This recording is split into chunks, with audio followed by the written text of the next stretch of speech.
Paris Hilton have in common this holiday season?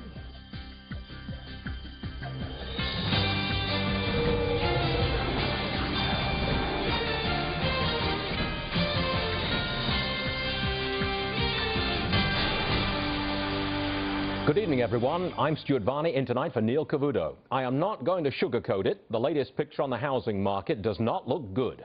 U.S. home prices falling a record 6.7% in October. Noted economist Robert Shiller, who crunched the data, says, quote, "The current state of the single-family housing market remains grim." But there is a silver lining to the bad news. Here to explain what that is, Connie De Groot of Coldwell Banker and Mike Santoli, Associate Editor of Barron's Magazine. Connie, to you first. All real estate is local. You handle high-end real estate in the Los Angeles area. Are you telling me that prices are not tumbling there? They're not tumbling down in a lot of areas. In my local market, and most of my listings are in an area of about 3,000 homes in the 90210 zip code that everybody knows. Prices are up. The median home price is way up. We're not seeing any price adjustment at all. But I'm still receiving low offers from people that are confused as to what's going on in the market because a neighboring community might be down to some degree, and so they're writing these low offers. So I spend a lot of my time just educating people about what's really going on. All right, thanks very much, Connie. Michael Santoli, is the pace of home price declines, especially, now you've crunched the numbers too, sure, especially in the previously hot markets, is the pace of decline speeding up? It seems as if it is gathering a little bit of steam, and of course that the markets that drive the Case-Shiller Index are the ones like Las Vegas, like South Florida, that have been really the epicenter of the bubble and the bust. So it seems as if maybe it's accelerating to the downside. The things that I look at, though, are the stock market reactions to this kind of data as a clue to whether we've discounted the bad news. Today, the home builders did not go down much in price, and the mortgage finance companies did not really either. So perhaps we've already been expecting this week. Here's what I'm talking about in terms of a silver lining element here.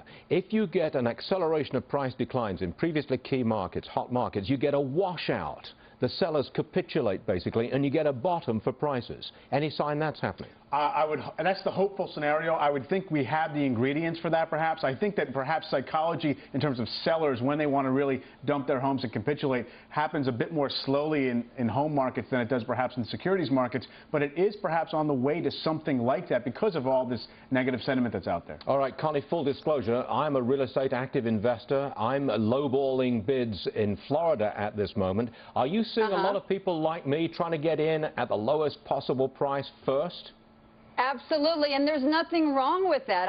Get a home for the best price possible. However, to just shoot off a low offer with nothing to substantiate it is going to really offend the seller.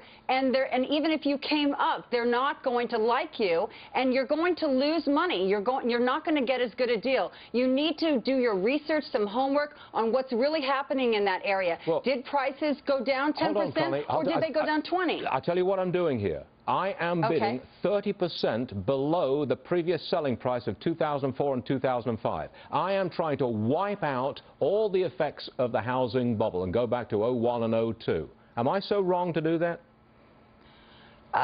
Stuart, I'm not going to say that you're wrong at doing anything. However, I don't know if you're going to get that deal. But I don't know exactly the specifics of your area. Perhaps you're bidding on a home where there's a huge supply of that type of a home. If so, hey, you might get a good deal. Look for a desperate seller, and then you'll get a good deal. But I don't think so. My vulture approach doesn't work where you are.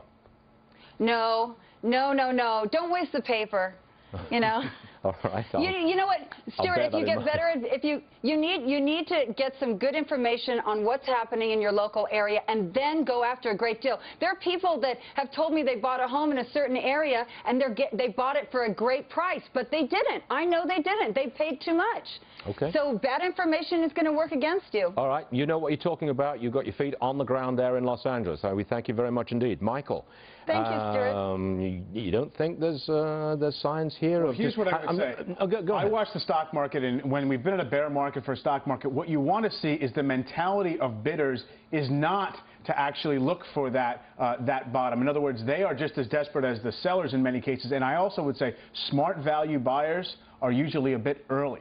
So perhaps that very smart bid of 30% below the peak is very rational and makes a lot of sense and is going to be profitable down the road, but it may not be the very low bid. Right. You've got a good sense of history. You know what's been happening with home prices. Down 6.7% in the last 12 months. That is a record drop. Never seen anything like it before? Not even like in 91, 92 in some parts of the country? Well, we did match this 1 month pace of decline in 91, absolutely. But, you know, what I think is worth keeping in mind, the calendar becomes our friend.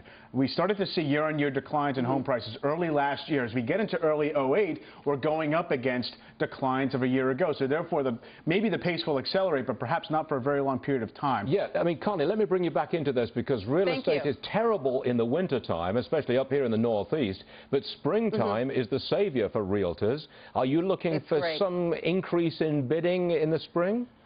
I'm already working with buyers, several buyers.